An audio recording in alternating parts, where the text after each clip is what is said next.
Hey everyone, Becky here. I'm a day late with my thoughts on Slammiversary, but I'm finally ready to talk about it. I'd been looking forward to this show for weeks, and in most areas it completely fulfilled and or exceeded my expectations.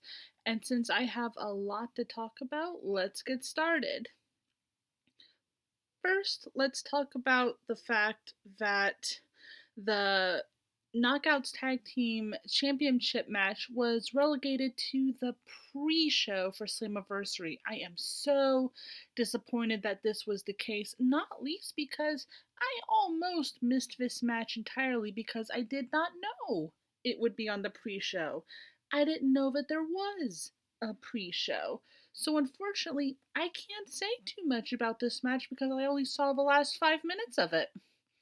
Now granted, those 5 minutes were awesome, but I missed most of it because I had no idea there was a pre-show. But that being said, I'm super happy that Rosemary and Havoc won, and they're now the Knockouts Tag Team Champions. I am so excited to see what their title reign will look like.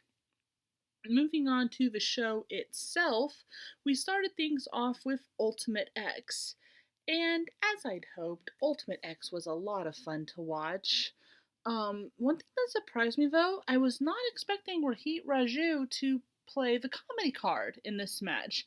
He tried every weird trick in the book to get up to the title, including slinging a rope over the Ultimate X ropes to get up there. I was not expecting that, but I thought it was funny, so it kind of worked.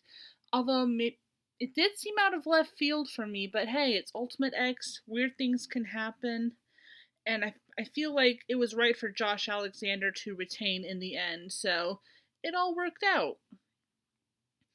Moving on to a match that I was unable to predict because it had not been announced, there was Matt Cardona and a mystery partner versus Tennille Dashwood and Brian Myers. Yeah, this one had not been announced when I did my prediction video, so I went into this one completely blind. But to the surprise, I gathered a very few. Matt Cardona's mystery partner was his fiancee, Chelsea Green. This was a huge surprise for me because the last I'd heard, she was with Ring of Honor, but I guess she only appeared for them. She hadn't yet signed a contract with them. So if Ring of Honor is okay with her being on Impact too, great. All the better for us, as her inclusion led to a great mixed tag team match. And yeah, it was a lot of fun to see them together, and yeah, hope we get to see more of her in Impact. Then we went on to W. Morrissey versus Eddie Edwards, and as expected, while Eddie did get in some offense, he never really stood a chance against W. Morrissey. He brutalized Eddie Edwards. I mean, the announcers were even doing that hushed, oh my god, he's gonna kill him tone. And yeah, so pretty sure that's the end of that feud with Eddie Edwards. I'm not sure where W. Morrissey can go from here, because as I said in my predictions, he's running roughshod over every opponent that comes against him. So who knows? Maybe it's time for the forbidden door to open so someone can take him down. Maybe. We'll just have to wait and see. But hopefully, this is the end of whatever's going on between him and Eddie Edwards. After that, in a surprise matchup, Finjuice from New Japan Pro Wrestling showed up to take on Madman Fulton and Shira, who were both sulking over being banned from ringside for the Ultimate X match at the top of the show. It was a very fun, short little match. All too short. I would have loved to have seen more of them. At the time, it seemed out of left field that Finjuice would just suddenly show up, although it was Slammiversary, so it was a fun surprise. However, given what happened at the end of the night, maybe their appearance should have been considered foreshadowing, but I'll get to that later. After that, we had one of the matches I was most looking forward to, and that was Chris Sabin versus Moose. As I'd hoped, this was a delightfully brutal match. Watching Sabin and Moose go at it was a lot of fun. And as I hoped, Sabin managed to pull out the victory in the end, although it was very close. There were a couple times I thought that maybe I'd guessed wrong and that Moose was going to get the win anyway, but nope, Sabin managed to roll him up and get the win just in the nick of time. I'm not sure if this is the end of the feud or not, but I'm glad to see Sabin get the win regardless. After that, we had the four-way tag team title match, which I'll be honest, this was the match I was least interested in. No offense to the participants. Was very sad to hear that TJP was not able to compete, and even more befuddled that No Way Jose, of all people, replaced him. Okay, it was kind of funny when he came out and the whole conga line was still there, but I never did get into his character or gimmick when he was with the other place, and I definitely wasn't into it during the show. I felt like it went on a few minutes too long, and thankfully, No Way Jose did not become an Impact Tag Team Champion, but the Good Brothers did. I'll admit, I did not think they were going to go over, but I'm also not upset about it because it does build into the overall storyline of the Elite having all the gold and basically being unstoppable. So, for that much, I can't really be mad about it. After that, though, came what is actually my favorite match of the night. And that is Dianna Perazzo versus a mystery opponent. There was all kinds of speculation about this because Gail Kim promised that this would be some big opponent coming for Dianna's title. And remember my predictions, I hadn't been able to think of who might possibly be coming for her title because I am shamefully behind in women's wrestling outside of AEW. But as it turns out, I already knew the opponent because it turned out to be Thunder Rosa, who has been frequently featured on all of AEW shows, both Dynamite and the YouTube shows. Man, I tell you, I almost fell over when her music hit. She was the last person I thought to see turn up in the Impact Zone, but my God, what a match she and Dianna put on. I mean, it. If the main event were anything but Kenny Omega and Sami Callihan, this match would have stolen the show. I will happily watch these two wrestle at any time. And more than once, I was convinced that we were going to see Thunder Rosa be crowned the new Knockouts champion. But in hindsight, I should have known going in that Dianna would retain because I forgot she has a title versus title match at Triple Mania next month.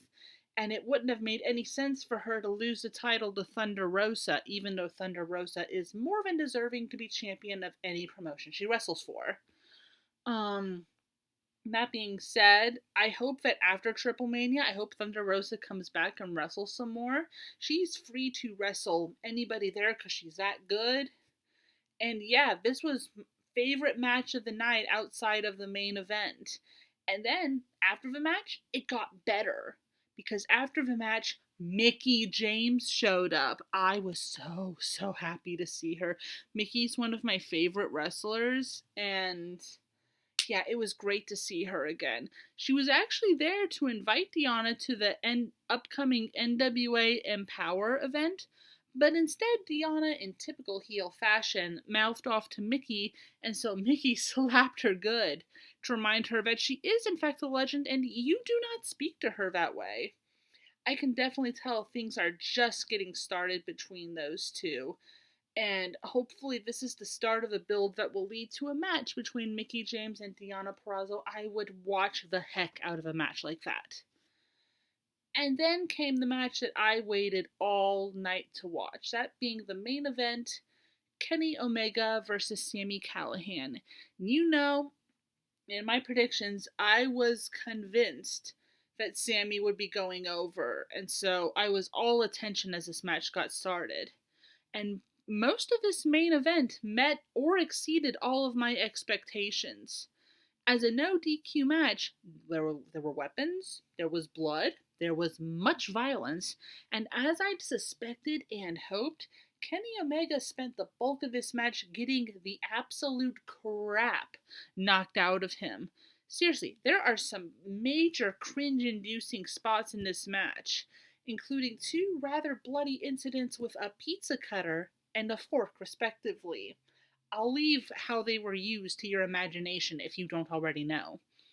If anyone still doubted Kenny Omega's ability to put his body on the line for his craft, please doubt it no longer. This man is dedicated to putting on a good show at any cost. And I will also give Sami Callihan all the credit in the world. I fully believe from the word go that he was taking the title by the end of the match, especially when he broke out the bag of thumbtacks toward the end. Now, I say that, but this is also the one moment in the match that disappointed me. You see, whenever I see a bag of thumbtacks, I instantly want the human pincushion moment, where someone gets slammed down back first into the pile of thumbtacks and they come up all covered in tacks and it's all gruesome and mind blowing and such. Well, we didn't quite get that, though what we did get was almost as disturbing. As soon as I saw Kenny surreptitiously picking up handfuls of tacks, I knew the match was going in a different direction, and the visual of seeing Kenny try to stuff tacks down Sammy's mouth was one I'll not soon forget. Ugh, it was gruesome. That being said, this match was relatively tame by Kenny Omega's standards for a match of this type. It almost makes me wonder if he was holding back a little because his body is still recovering from everything he's been putting it through these last few months. I say that because I remember the unsanctioned matches he's done in recent years, not to mention that little barbed wire death match at Revolution in March, although that was a special thing that might not count in this case. And so I know that Kenny can actually kick it up into a slightly higher gear than what he displayed in this main event. But that being said, my god, it was still an amazing main event. I was actually a little disappointed that Kenny retained the title because, and I say that only because I genuinely liked the idea of Sami Callihan being the one to take the Impact title away from him. I mean, can you imagine the fit Don Callis would have thrown if Sammy had won? But my disappointment did not last long because of what happened after the match. Oh my god, what happened after the match was almost bigger than the main event itself. Now, if you've been following my channel, you know I've already expressed my disappointment with how this moment ends in a separate video, so I won't discuss it again and just focus on what happened. And what happened, oh my god. After the match, you see, as Kenny is celebrating his win, all the lights go out. So instantly I'm on edge like, what's happening? Something's happening. Then the music for a Bullet Club hits, and Jay by God White, the current leader of bleeping Bullet Club, comes strolling out into the Impact Zone. I confess I haven't been able to completely follow the history between Jay White and Kenny Omega, but I do know enough to know that it is huge to have Jay White on American programming in any capacity. And I was spellbound as Jay walked down to the ring to lock eyes with Kenny Omega. Of course, the big question here is, what does this mean for Kenny Omega and the Elite and their ongoing reign of terror, as Kenny is a triple world champion and the rest of the Elite pretty much have the rest of the gold between them? Well, despite what many were saying on Twitter last night, I insist that it's still too early to tell for sure where Jay White stands in regards to Kenny Omega and the Elite. Given how the show went off the air, we weren't really given a definitive sign of where Jay White stands. Though I'm certain we will get a definitive answer to that question come Impact on Thursday night, and you best believe I'll be watching to find out. Are we getting the much wished for Elite versus Bullet Club angle that many are apparently begging for? Possibly. It would be huge if true, no doubt. And even if this isn't the start of a full-fledged Bullet Club invasion, even if all we get out of this is Jay White versus Kenny Omega for whichever of the titles Jay White once, as I can only assume that is at minimum what is being teased here, I would be more than happy with that. Jay White is a phenomenal wrestler, and given that the two haven't shared a ring in a number of years, I'm certain they could put on a show that would burn the house down. But I will not confirm the notion of Bullet Club versus Elite just yet, even though that idea sounds really cool. I withhold my judgment on that idea until I see Impact on Thursday night. And with that, that pretty much covers my thoughts on Slammiversary. Mostly I just had thoughts on Kenny Omega versus Sami Callihan, and of course that closing angle with Jay White. But overall, it was a really great show. I've been impressed with the wrestling programming I've seen this year, and except for the ending, which I've already discussed, Slammiversary blew me away. It's easily one of the best shows I've seen this year. And if you haven't seen it, I highly recommend picking up the replay if you can. It's definitely worth sitting down and watching. So that's it. That's all I've got for tonight. Don't forget to leave a like and subscribe to the channel if you haven't already. And I will see you all next time. Bye bye.